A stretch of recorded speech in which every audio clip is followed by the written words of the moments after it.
on my last podcast, my last guest, we talked about the crisis with men and some of the challenges that men specifically are going through in this day and age. So I'm going to take this a little bit further with my guest today, and we'll be discussing some of those topics and more. And I'm actually going to be starting with a little bit of a tiny bit of a debate today, because I was one of these guys, super brutal on myself, disciplined. I would say I still am to a certain degree, but not as much. And there's a reason why. And we're going to dive into that as well as finding out who the hell this guy is, because, I don't know, he just wandered into the studio and we're just going to have a conversation. But we have a little tradition before we introduce you. We have, obviously, my Smart Conversations cards. So for anyone who doesn't know, you can buy these online. They're a great aid for whether it's dating, family dinner nights, whatever. They're just a pack of normal playing cards. On each of the cards, you have a question.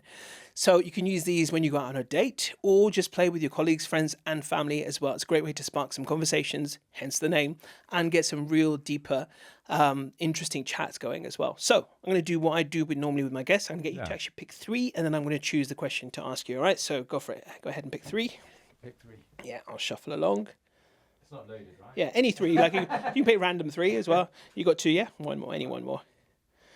You're just passing me. I can see you flogging that to me. It's not your first Your time. cards are. Here you go, hand them over. I'm going to choose one to ask you. Okay. Alrighty, let me get my glasses on.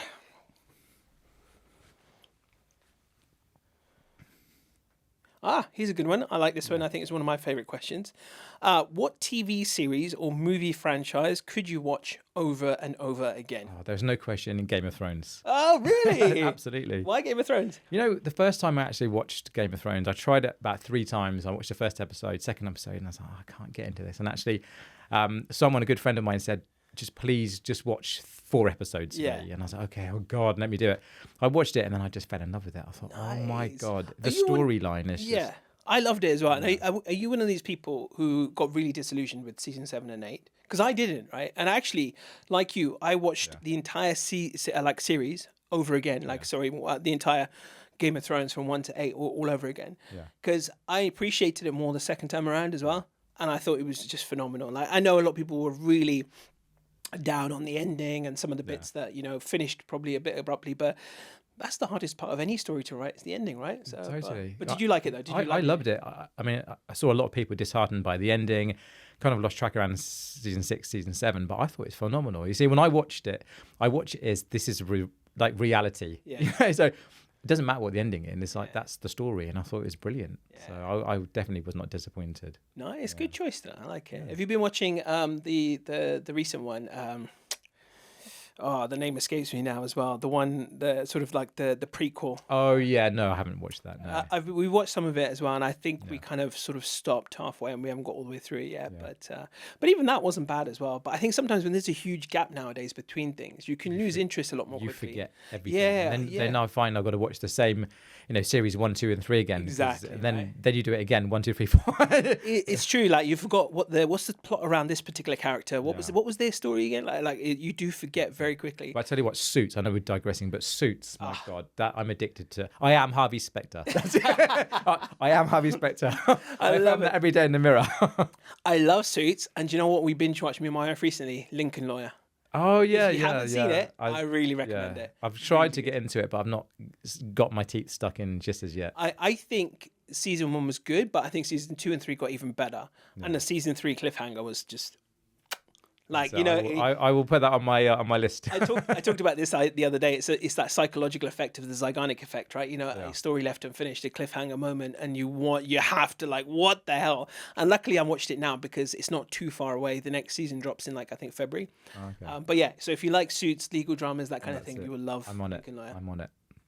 So first, before we do anything else, before we get into the debate, why don't you spend 3 minutes telling everyone who you are and a little bit about what is the key message you want to convey today?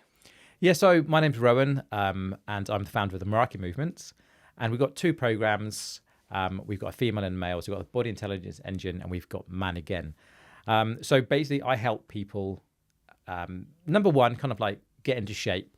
But really, the whole ethos behind the Miraki movement is our goal is to change 1 million lives and to get 1 million people into a better state of mind, to really, enhance their life, So it's kind of like, it's difficult to explain. It's a hybrid between like a life coaching program and then like a body transformation program. So it's kind of like I best describe it as like mind body transformation. So yeah. Nice. I like it. And what's the message you want to convey? So the message to everyone out there really is you deserve to live your best life. And that's the message we're always giving out. You deserve to live your best life. And I think so many people out there, the world is a tough place, it's tough. It seems to, everyone's going through it all the time. And I think we can kind of like lose our way. And the Miraki movement is the lighthouse. We put a beam down and it's like, this is the way. We're going to guide you through. We're going to, be there with you. So you can actually find and be aligned to what you actually wanted from life. Because I think so many people, especially women, like, most of my clients are women, when they get married, when they have kids, it's like they totally lose their identity. And they're just like, who am I? I've got the hat of a mother. I've got a hat of a wife, a daughter, a friend, but like, who am I? And there's a real loss. And I think many women don't realize that. And so the average kind of age for a client we have is around kind of 42, 43, when women get to that age and they're like, oh my God, they have this epiphany, hormones start to kick in, perimenopause, menopause, and they're like, who am I? And that's kind of like where we really help them to, I don't like the word like find yourself, but I guess it's more fitting to create yourself again. I was about to say the same thing. That's it. I love that. I always thought that your main clientele was men, because obviously the Instagram handle that I've seen you on is the Manningham method. Yeah.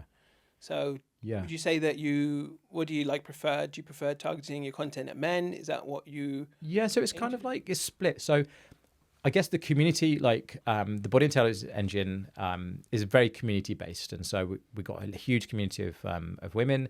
We've got a huge platform. We've got 115,000 Instagram followers, and it's very community based. With the Man Again program, we are really, our target client base is really, executives, professionals, men who have lost their way. And so that's very much working more on a one-to-one basis with men.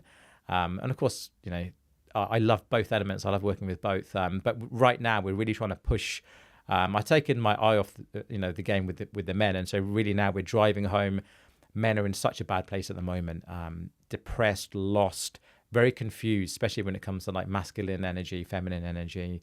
And so now my real kind of mission for for 2026 is to really push that message home with men. It's like, reclaim your masculinity. And it sounds almost wrong to say that these days. When you talk about masculinity, it's like, oh, there's so many people saying, oh, masculinity is almost a bad word now. So, yeah. Yeah, and we can dive into that a little bit deeper as well, because I think there's so much confusion around it. It's something I talk about a lot, obviously, in the dating sphere, helping guys find their way. And, it's a topic right now that can be quite contentious to discuss. Even the whole masculinity, femininity thing as well. People are like, what are these esoteric concepts, right? But I think there's a lot of truth to them. There's a lot of science behind it. There's a lot of things that need to be understood. Yes. For example, I'll just give one quick example. So I talk to people about you've probably heard of the 5 love languages, right? The model of 5 love languages by Gary Chapman. And then I talk about my own model, which I created, which is the 4 love languages of the soul. Yeah. And there's 2 for men, 2 for women. So the acronym is TEAS, TEAS. Women and the feminine specifically crave time and empathy. That's what they want at their core level. Men crave appreciation and space, and that's what they want at their core level. And so it's that understanding of each other, being able to understand each other's true love languages, what we really want from each other, what we want to create through each other, what we want to feel and experience through each other.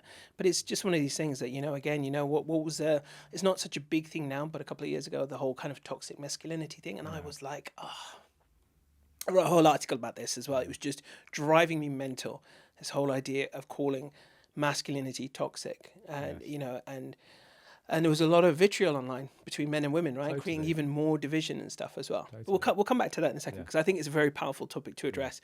But so we mentioned it off air, but I saw one of your posts this morning. You're talking about, obviously you were at the gym this morning early on, and I saw you in a big duffel jacket, Keeping like, warm, properly. brother. Keeping warm. I have to say, it's cold outside. I don't wake up that early these days, right? But for some reason I just woke up at like 5:20 this morning or whatever it was, and my dog was sort of active and he wanted to go down for a wee, so I took him down. So I went out. I literally went out in my t-shirt and pajama shorts. You're braving it.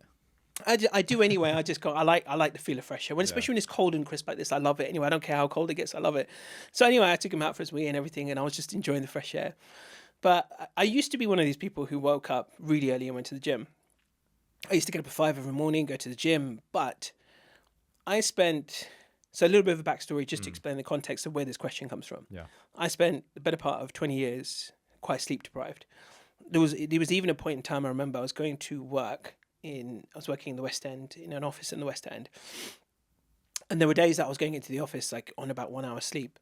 And I would get to the office, I'd be exhausted, so exhausted that I could barely stay awake. And the only way I could survive was by going out to the little park square. It was near St. James's Square in London. Yeah. And I would go into the park square and I would just go and have a nap. It was the only way I could survive.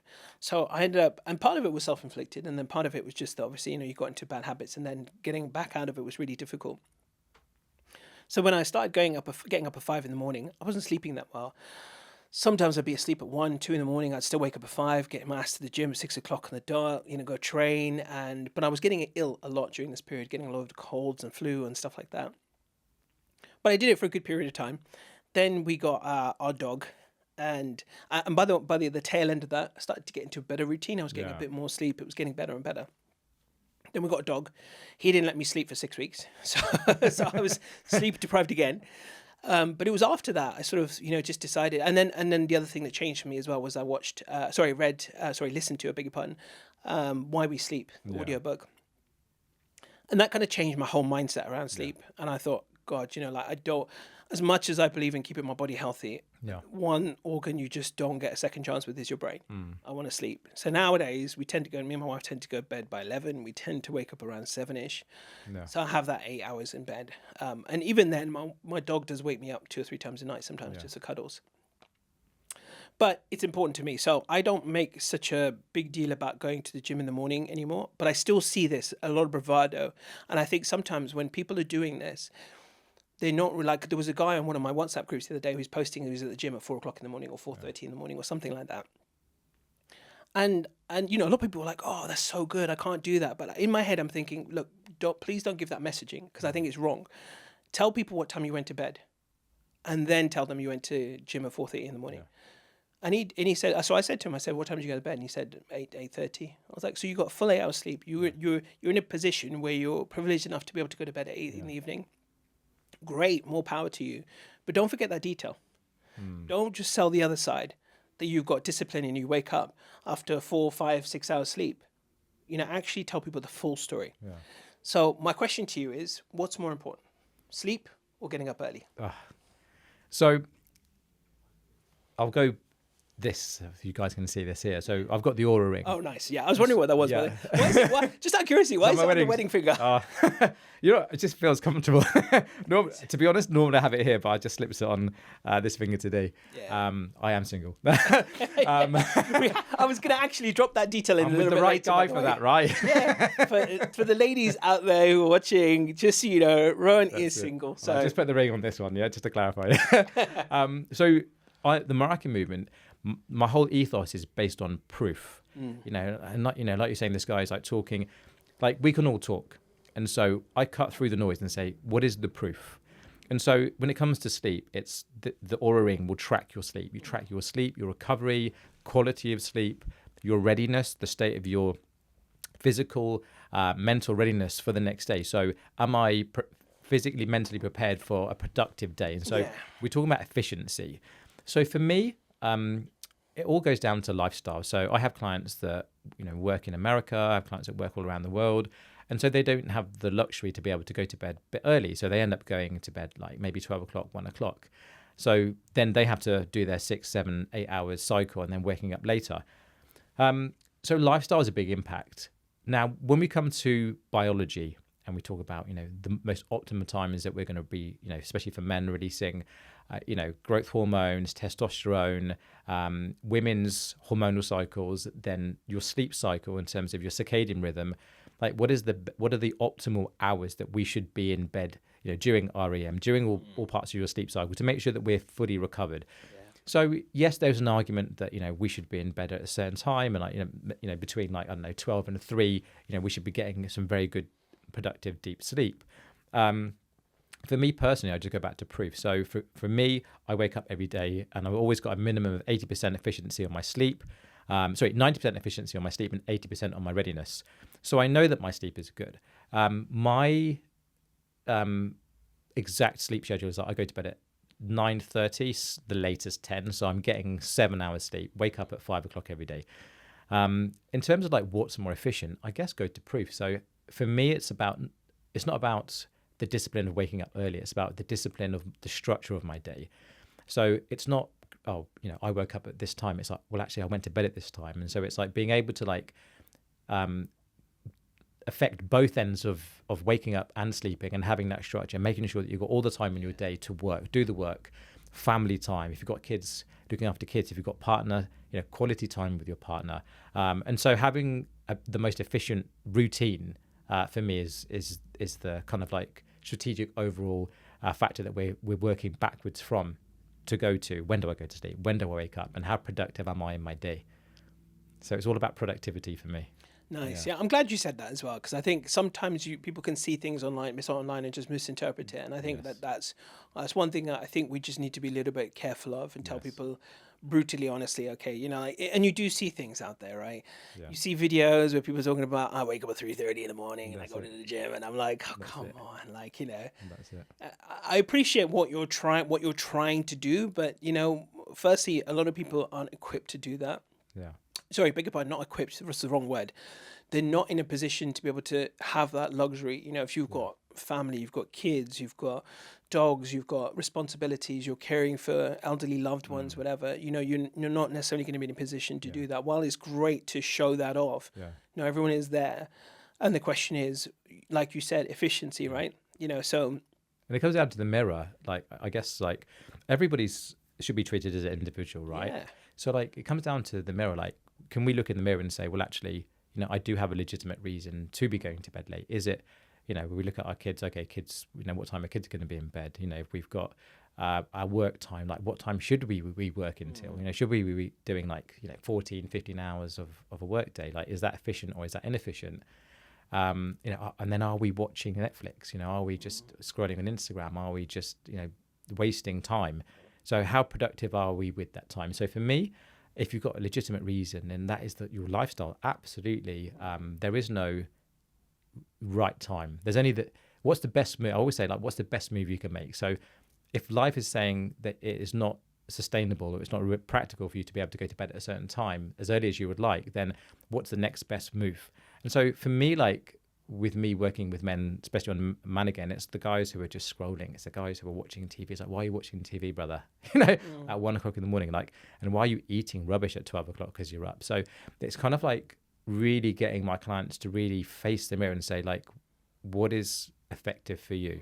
So it's factoring everything. It's biology, it's lifestyle, it's goals, it's aligning everything into, like, what is the best move for you? What is the best routine and structure for you? Because when you have that and you face that, then life will become more optimized, from your relationships to relationship with your kids, to your partner, to work, to relationship with yourself, because you're functioning at a higher level, you're vibrating at a much higher frequency, and then life should then be smoother and easier for you. Yeah, and that's the word, right? This is what my title is. It's holistic. It's the holistic picture, totally. Right? Yeah. And you're right. I think there are people out there who don't use the time efficiently, or they do waste time, but I'm finding a lot of people don't. A lot of people just have real lives going on, and real shit going on. And yeah, of course, we all have our moments where we decide to binge watch Game of Thrones, Suits, whatever. Like, we've all got that. That's it. My wife and I have a ritual, and we do watch a bit of TV in the evenings and stuff. And it's stuff we enjoy watching together. It bonds us. It serves its purpose.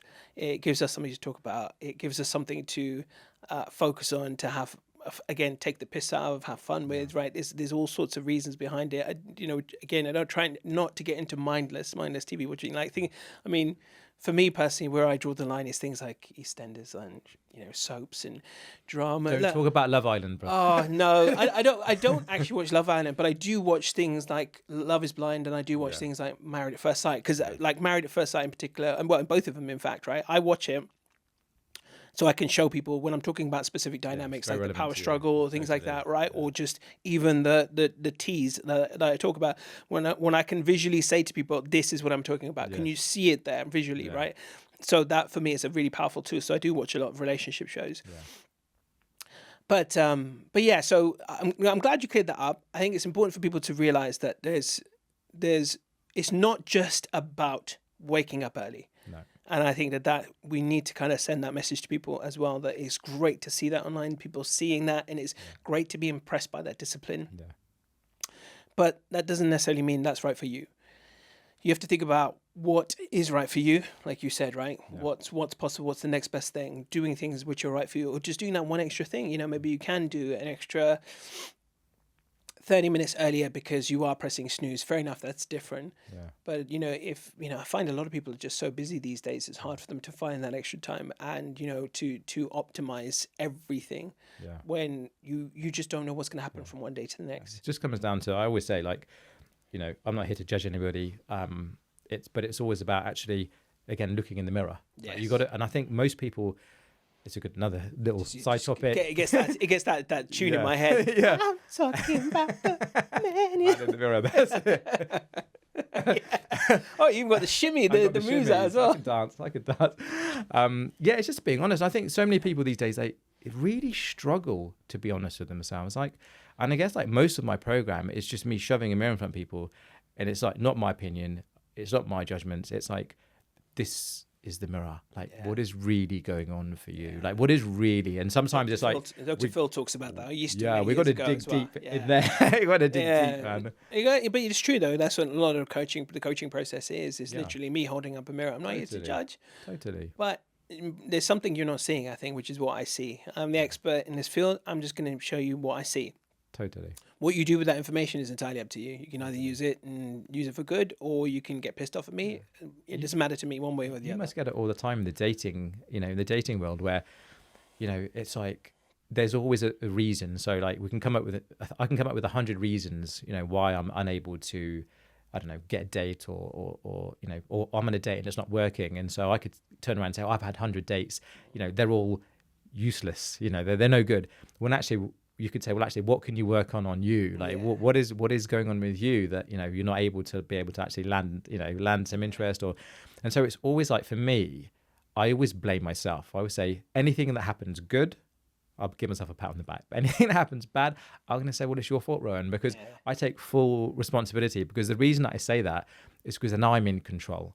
If I could do something great, brilliant, I got it done. But if something didn't work for me, it was let me grow from that. Let me own that, and so I can show up better, because then I'm in control. If I say it's it's this, it's that, then I'm just playing the victim, and I'm out of control. I always want to have my hands firmly on the driving seat, and I get to dictate where I drive, how fast I go. So it's always about that. That's one of the principles we teach in the Miraki movement is it's always your fault. Yeah.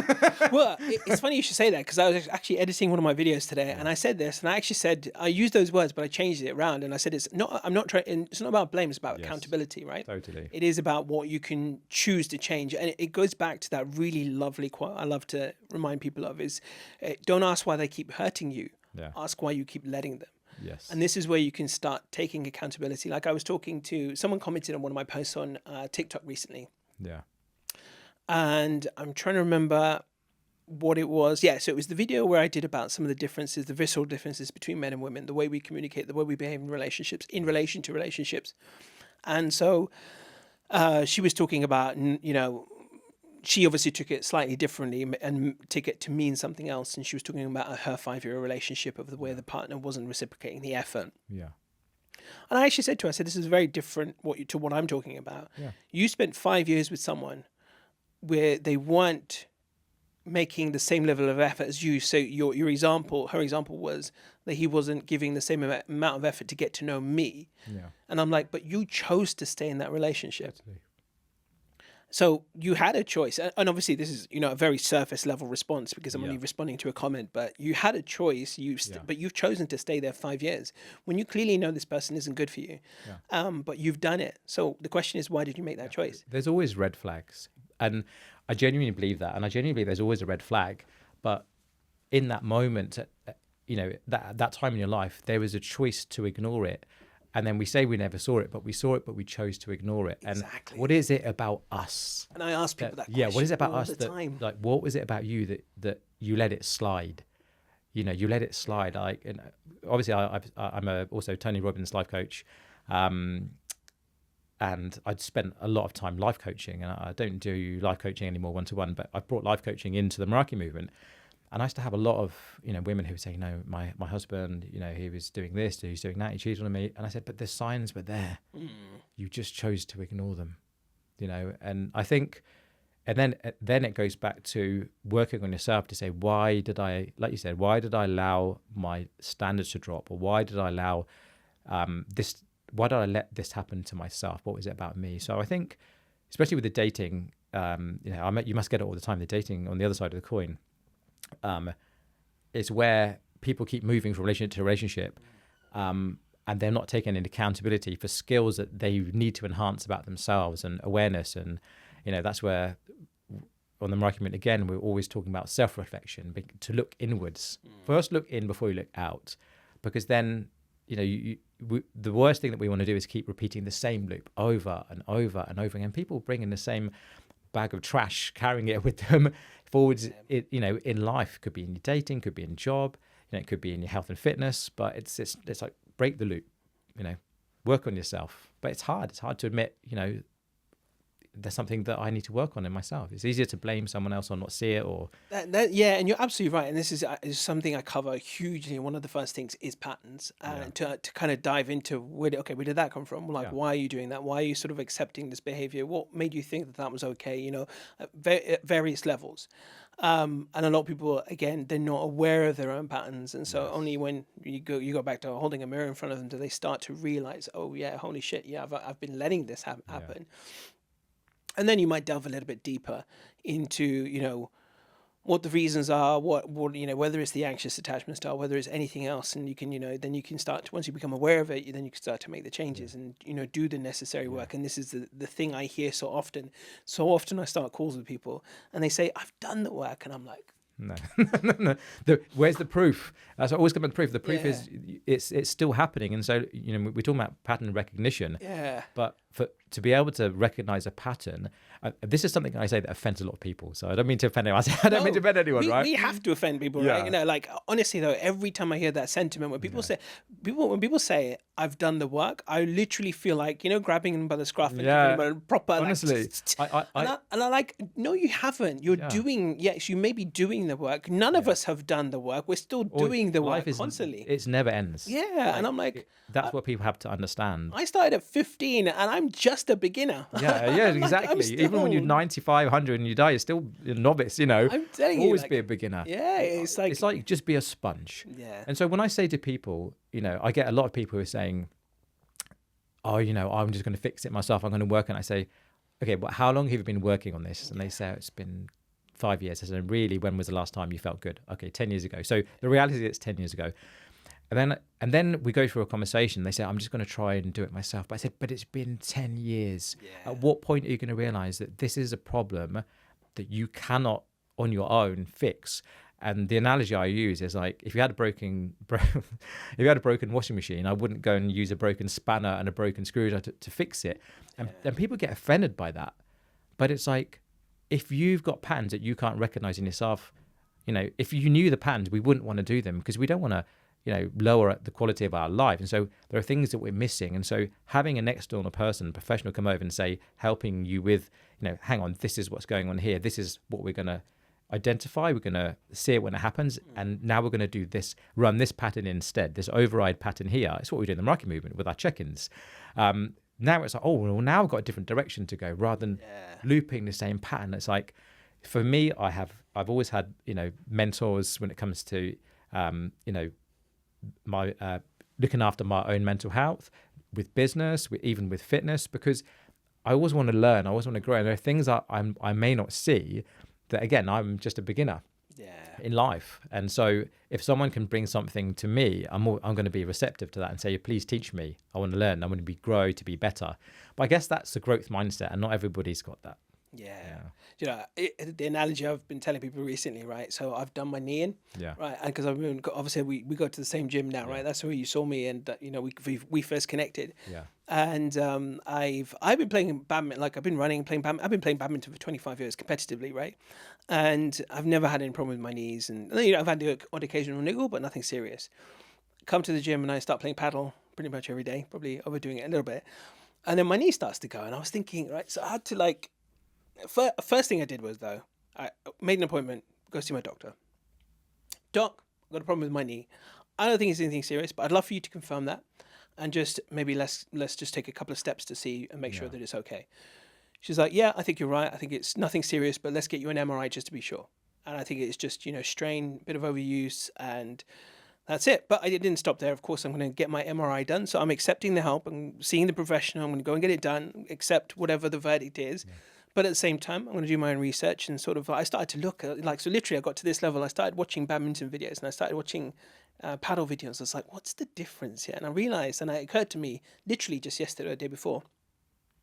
I was like, shit, do you know in badminton, you tend to lunge, move back and forth, side to side. But in paddle, you twist a lot. It's always torque there. Yeah, you're twisting a lot because you're turning around, running to the wall, etc., etc. You don't do that in badminton. No. You actually literally move backward and forward, facing forward for the most part. So there's not actually a lot of twisting. So I was like, oh shit, that's where it's come from.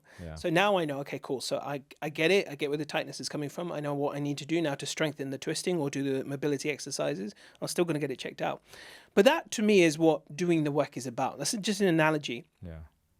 So you go see a professional. You kind of get some idea, start down that road. You don't know where it's going to lead, but you at least do the basic minimum steps. And then, of course, supplement it with your own research, do your own work and figure out your plans. But I think a lot of people just stop and they're just like, I've got a problem with my knee, but I don't know what to do. Or I'll just live with it. And that's kind of how they treat life. Ultimately, they just kind of go around with dodgy knees. Sorry for the poor analogy. It's a very poor analogy. But that's true, though. They literally just do that, and then they just sort of, I'll live with it. Yeah, it's kind of like, so it's like do the work. It's like people going to a relationship therapy. They go to the session, you pay your package, you go there, you do 10 sessions, going in and out of the room. That's me. No. That's like 5% of it. 95% of that work is you going home in your life and doing the work. But most people don't want to do it. Most people don't want to do that, and that's where the magic happens, and that takes you to want to do that stuff. I think we live in a life where everything's Amazon Prime, everything is about ease and speed, and that's now in 2025 coming up to 2026. Like that's the mindset that so many people have. It's like they want to do the bare minimum. Actually, the word Miraki means to put your heart and soul into everything you do. I was going to ask you about the word. Yeah, so it's a Greek word, and it's kind of like how I try to live my life as best I can. Obviously, I'm far from perfect, but it's like when I do something, I want to go all in with my heart. So that approach, I find so many people, it's just I just want to just do the least amount, and I think that's not going to get you far. If you have a goal and you really want to achieve that goal and you have that attitude, well, you're not going to get very far. And it's like the whole kind of movement with terms to like Ozempic and what's the other one? The other big Manjaro, that's it, Manjaro and Ozempic and stuff. And I get it, there's some people who genuinely need it as a starting point. But again, it isn't going to solve the problem unless you actually put it in the way. It's a great tool. I think it can be a great tool. I think it also can be a detrimental tool if you're using it and you don't need it. But I mean, it can, for someone who's really struggling, it could be a good starting point to get down that road. You still got to work. It's one of those things. It's like the ketogenic diet. It's like so many tools that have come out for extremes. So if there's a patient who is literally like 100 kilos overweight and they've the risk of kidney malfunction or liver malfunction or heart malfunction, at that point, then it's like, okay, we just got to get the body fat down and we just got to get them into a healthier place. And so, the ketogenic diet was used. Then we've got all these, fat loss pens. So they were originally designed for that, so they have a use. But when the average person wants to use that's not designed for them, it's then of course there's pharmaceutical companies want to make billions of pounds there, and it's like it's up to us as individuals to use our brain to say, well, actually that's not the answer, because we got to look at, like, if I've got a client who's overweight, I've got to look at why they're overweight, and actually it's not about calories. It's not about exercise. It goes down to actually deep psychology as to why that person, like what is going on in that person's mind, that they are doing certain habits that are making them ultimately unhappy and unhealthy. And so that is the root cause. And that's why I brought life coaching into the Miraki movement, to be able to actually get an understanding with clients of, okay, this is what's driving me to do these behaviors. And so if you take a pen and it blocks your appetite, then you're not going to eat. Then when you come off the pen, nothing's changed. So you're in a worse position because you've actually burned through a lot of muscle. And so you're metabolically compromised. Therefore, when you start eating normally, as you were, with a lower metabolism, you're just going to put more fat on. So it's very detrimental. So unless you want to live on the pen for the rest of your life, and that's the life that you're going to live until you're like 95 years old, then maybe that could be an option. But I don't think most people are going to do that. So I think it's, it's like you go into the doctor and you're feeling really depressed and they give you lithium. It's like, here you go, goodbye. But if you went to Australia, they don't do that. Okay, so in Australia, there'd be, here's free counselling, here's free therapy, here's free personal training, because, getting fit and healthy is going to have a massive impact on your mental health. So they actually have vouchers for personal training.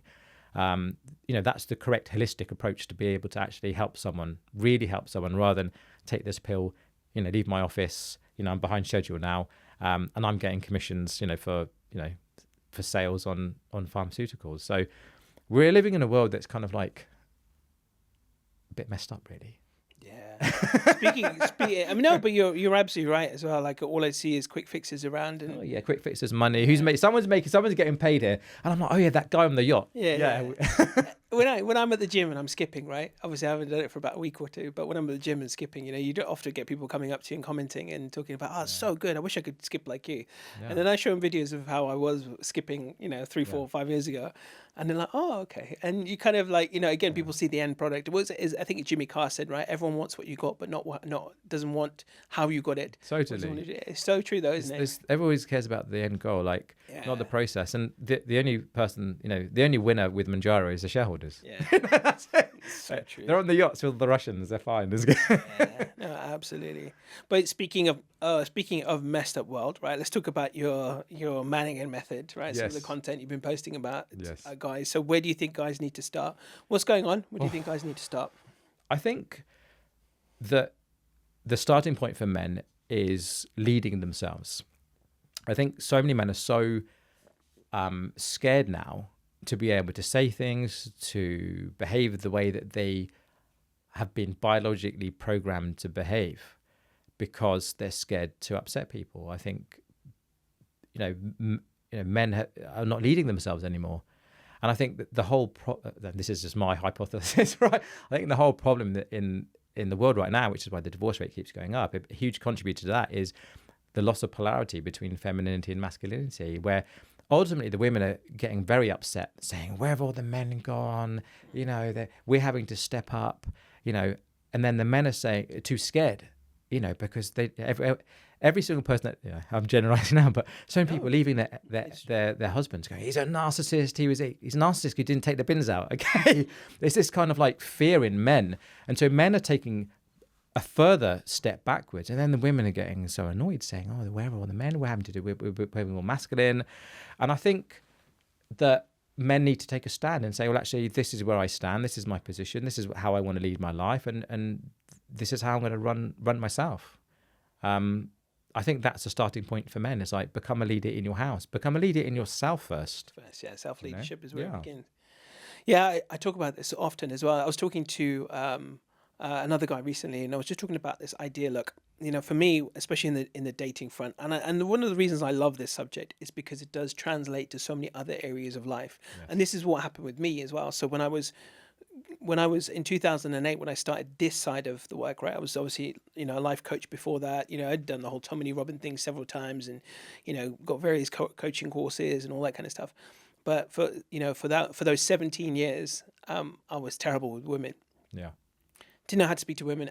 And it was, again, this is a comment I hear often from guys. Yeah, I can speak to women, but if it's anyone I'm attracted to, I can't do it. And I'm like, well, that's the whole point. That's what I'm trying. That's what, the whole point. Anyone can talk to anyone that they're not afraid of, but as soon as there is attraction involved, and I was one such person, so I struggled with it, and I thought to myself, I really fucking want to get my head around this shit because it's pissing me off. Yeah. Being the friend, being the guy that they all want to come and talk to about the guy they're dating and complain about.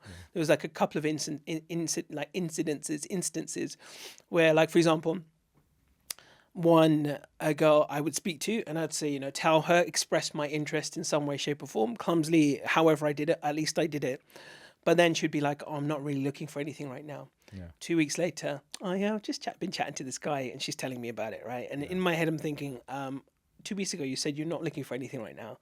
And we know, and I have to explain to both women and men, stop bullshitting because that is absolute crap. Yeah. It's not that you're not looking for anything, you're just waiting for the right one to come along. Yeah. That's what it is. And my ethos is, okay, let me teach guys how to be the right one. Yes. And it doesn't involve, and again, people can take offense and they're like, you're trying to change me. And I'm like, no, I'm not. This is what you are at your core. You've just forgotten it. And this is, tell me you weren't like this when you were a kid. Tell me you weren't like this when you were a baby, that you could talk to anyone, go say anything, do anything. Of course you could. But life has taught you otherwise now. Yeah.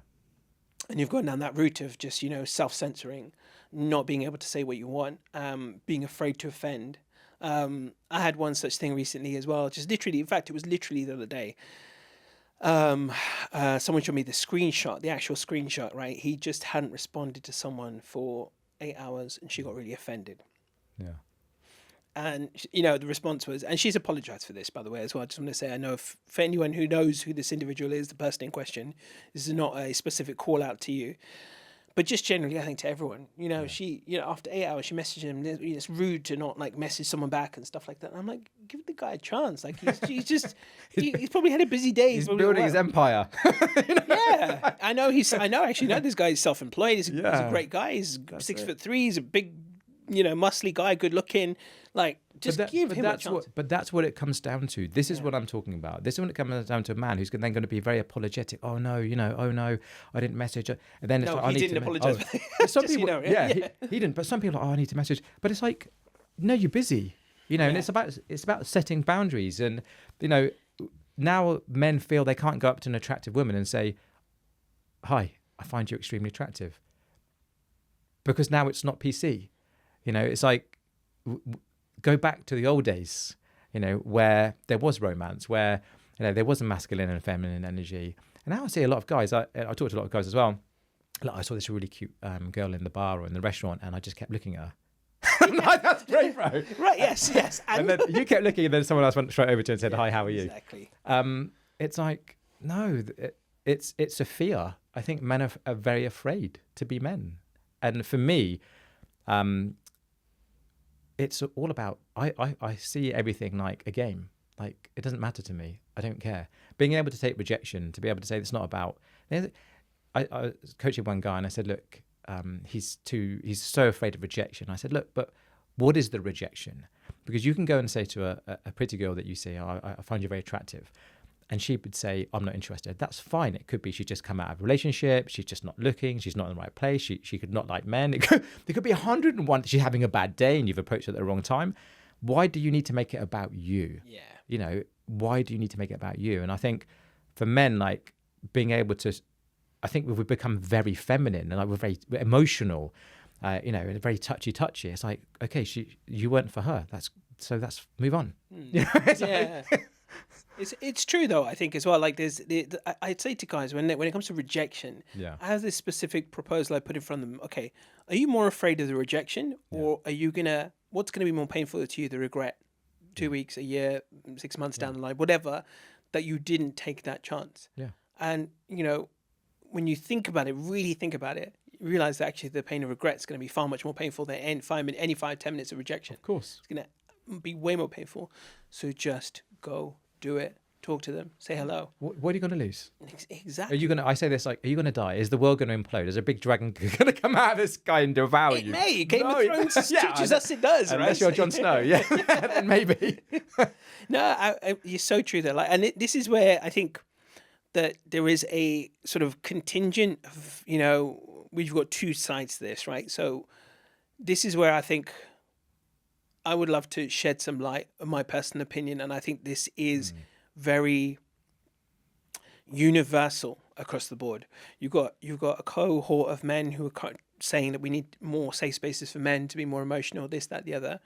Whereas I'm on the side where I think, that it serves its place, but I don't think that's ultimately what we need. I think that's just, all that is just a very, very tiny springboard. Yeah. And that is it. I think all a guy needs is to be, like, it's almost like, a guy with a blindfold, you spin him around. You kind of have to just take that blindfold off, stop the spinning, say, here's your direction, go.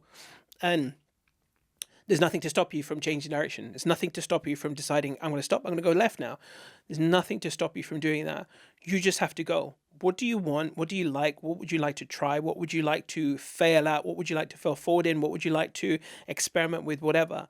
But just go friggin' do it. Yeah. And when it comes to women as well, just, JFDI, just fucking do it. Yeah. Because at the end of the day, if you don't, you're just always going to go back away and wonder what would have happened. And you will always kick yourself. And if you don't take that opportunity as well, that pattern becomes sealed into you as well. And that thought takes over and you start ruminating and it gets even more powerful. It gets more embedded. If you look at, it becomes almost like as they say with the old records and stuff like that, the groove becomes deeper and deeper and deeper. And, you just get more locked into that pattern unless you do something to break it. And usually it has to be something quite drastic. Yeah. When you do something quite drastic, you realize, oh, that wasn't so bad. Yeah. I survived. Exactly. No dragon came out. I'm not sure. I'm alive. It's that whole kind of thing where what I see anyway, one of the main differences between men and women is women are very feeling led. It's all about their feelings are their reality, and logic doesn't matter. For women, it's how she feels, and for men to understand women, we have to understand that. But for men, it's about logic. For us, we're very logical. And that's why most men, I've been to myself, if there's a problem, with your partner, we just want to fix it. It's like, no, just sit there and stay with it. What she's saying, just sit with what she's saying and hear her and see her. Have you seen the movie White Men Can't Jump? Yeah, exactly. That scene, right? Yeah, exactly. I'm thirsty. Yeah, exactly. That scene, right? I'll have to include that clip somewhere. Yeah. But it's so true. I think that just is such a sum up of the differences between men and women, which is what I was talking about in that video. So we've almost gone full circle. But it is that ultimate difference between just the way what we want, and yes, we can step into that other person's world and kind of give them what they want, and that's it. Really, to be honest, is that simple. It's not that hard to work out. But it's not. That's with our partner, with women, with the feminine energy, but not with ourselves. Yes. And I think that's where we've got lost. It's like, well, we're so consumed with our feelings, where men are designed biologically to be logical. So it's like, this is the logical thing to do. So regardless of how I feel, I need to do this because this is what we have to do, rather than us getting lost in how we feel about it. And I think that's where men are losing their masculinity. I was speaking to so many men, and they're like, but I don't feel like doing it. And I just keep saying, like, I don't understand that. It needs to get done. Like, why are we sitting there thinking about it? Why are we getting lost in our emotions? I'm not saying don't feel emotions. Emotions are warnings from our brain to say, okay, I feel a certain way, potential threat here, danger here. Lean into your feelings, but don't be led by your feelings. Don't be led by your emotions. And I think that's where so many men are just stuck. Yeah, and it's not about becoming indifferent, apathetic, ambivalent, but that's what happens when you do get lost in your emotions too much. You can just sit there, end up ruminating, not doing anything, and just becoming stagnant. And that's the danger for me. I think for guys in general, which is that when you do sit and ruminate or try and just be with your emotions too much, and I'm not saying it's all bad. I'm just saying that I think we're trying to apply. I think, again, this is one of the sentences right now that could cause a lot of offense. I think we're trying to apply women fixes to men. Totally. And it isn't going to work. It doesn't work because we're not. Men and women are not the same. Yeah. And again, now you can't say that. Men and women are completely different. They're polar. That's why they're supposed to work. They fit yin and yang.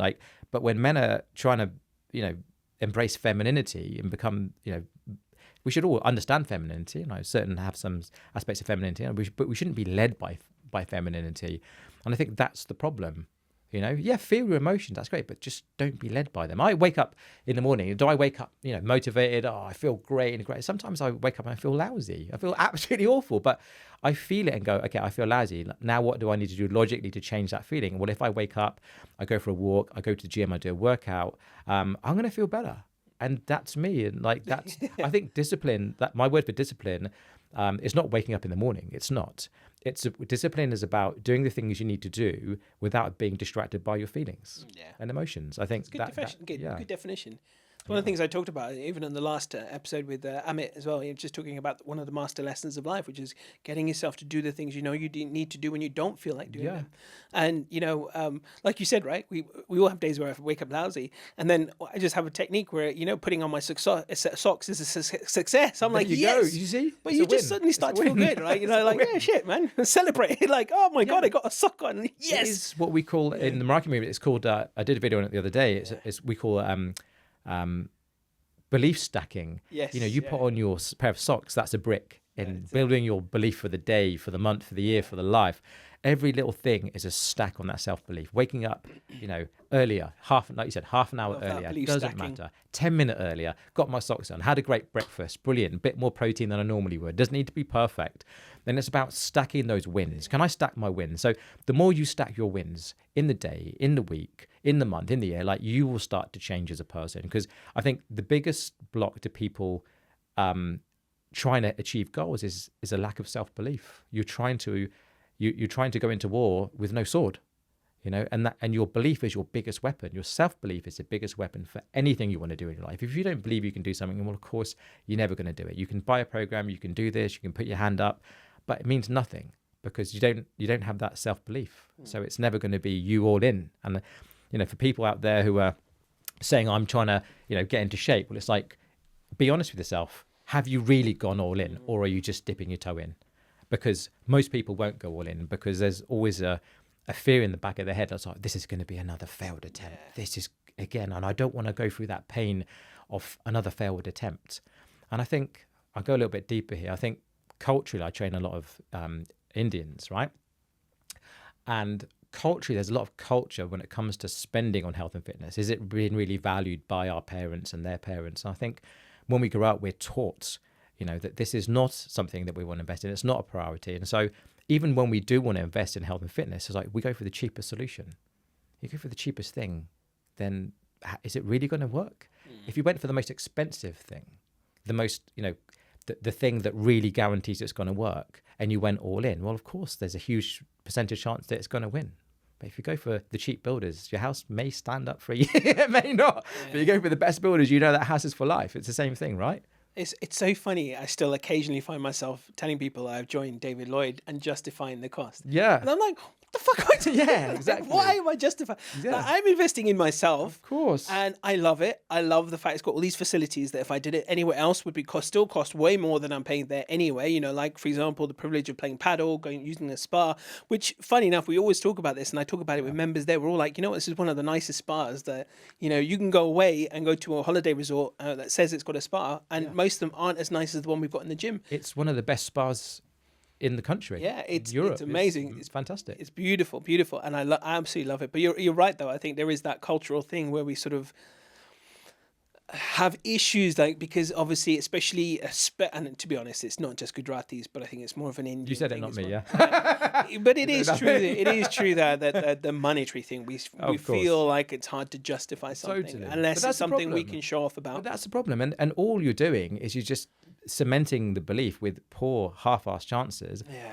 That you can't do it. And so many people get to a chance by the time they come to me where they're like solidified the idea that they're never going to change. Yeah. Change is impossible because what they've done, it's all about proof. They've proven to themselves over years of, half-assed attempts that they can't do it. Well, of course, that's going to be the way. Exactly. The brain recognizes that you can't do it. Whatever you do won't work. But again, you have to hold the mirror up to go, well, have I really gone all in? Well, the answer will be no, because I would say it to anyone out there listening, if you went all in with your fitness, if you went all in with your finances, if you went all in with your relationship, well, you're going to have beautiful relationships, beautiful finances, and a beautiful health and fitness.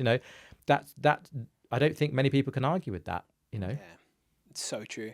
I was, and the thing is as well, once you start, you talked about belief stacking, which is really important. Then of course it, leads to good habit stacking as well. Yeah. And it's quite interesting. Like this is because of what I've been through in life and everything that I've done.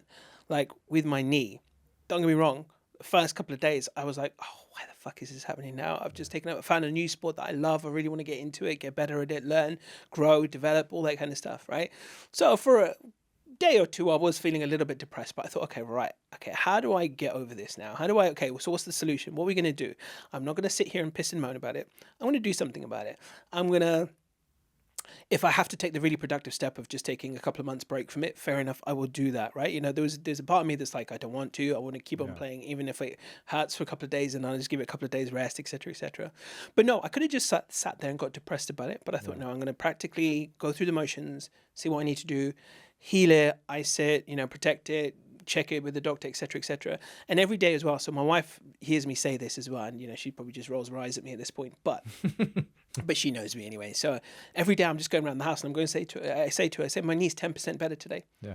And I just say it. I don't care if it's true or not. Yeah. I just go around the house saying it. Instead of me going around saying, oh, my knee is hurting. Yeah. I don't do that. I don't allow myself to get caught up in that habit of saying what my problems are out loud. Yeah. Yes, I'll acknowledge when things are going on, but I actually walk around the house going, my knee's 10% better today. My knee's 10% better today. My body feels 10% better. I've got 10% more energy today. I'm, what's that old little saying? Every day and every way, I'm getting better and better, right? That, like, I remember when someone first told me that, I was like, oh, that's so cool. And I started to kind of adapt that even more. And I sometimes say in the morning, every day and every way I'm feeling 10% more energetic. Every day and every way I'm feeling 10% more fit. Every day and every way I'm feeling 10% more wealthy. Every day and every way I'm feeling like I just kind of adapted it to every area of life. So rather than stewing in problems, I start to focus on the outcome, the benefit, the result, what I want. Yeah. And things do start to get better. The ironic thing was, when I said that to my wife, I was literally I think, what day is this? Friday, isn't it? It's Friday today. Wednesday, I could barely walk. And my wife was actually genuinely concerned. She was like, you're okay. Like you can't even walk right now. And I said, don't worry. It's going to be 10% better tomorrow. And then don't worry. I said, it's going to be 10% better the day after that as well. She was like, okay. She knows me well enough to know that, like I don't take these things too seriously. And lo and behold, I've walked here. I've been running around doing errands around the town. Your brain will change your brain is responsible for all your cells. Yeah. So your cells will respond to your brain. Your brain responds to your thoughts. So if you're sitting here going, oh, I'm depressed, but you're going to be depressed. You're going to get worse. If you are ill, and I do it all the time. When I get ill, I just say I'm fine. Going to gym tomorrow. Yeah. And wake up the next day. If I'm still, I'm fine. Go to gym tomorrow. And I genuinely convinced myself. I've had COVID a couple of times, and the recovery's been so quick because I convinced myself. I convinced my brain, convinced myself that I'm fine.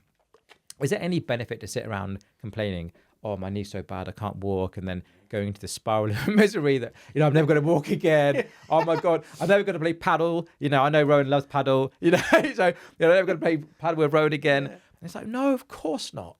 Is it like logically, why would we do that? Yeah. It comes back to like, logically, why would we do that? Yeah. It makes no sense, but it's a choice. And we don't realize we're creating it. We are creating it more and more. Totally. I remember when COVID first hit, I was supposed to run the marathon in 2020, I believe it was, in April 2020. Yeah. And then when lockdown hit, I was carried on my training, but my right knee did get injured actually.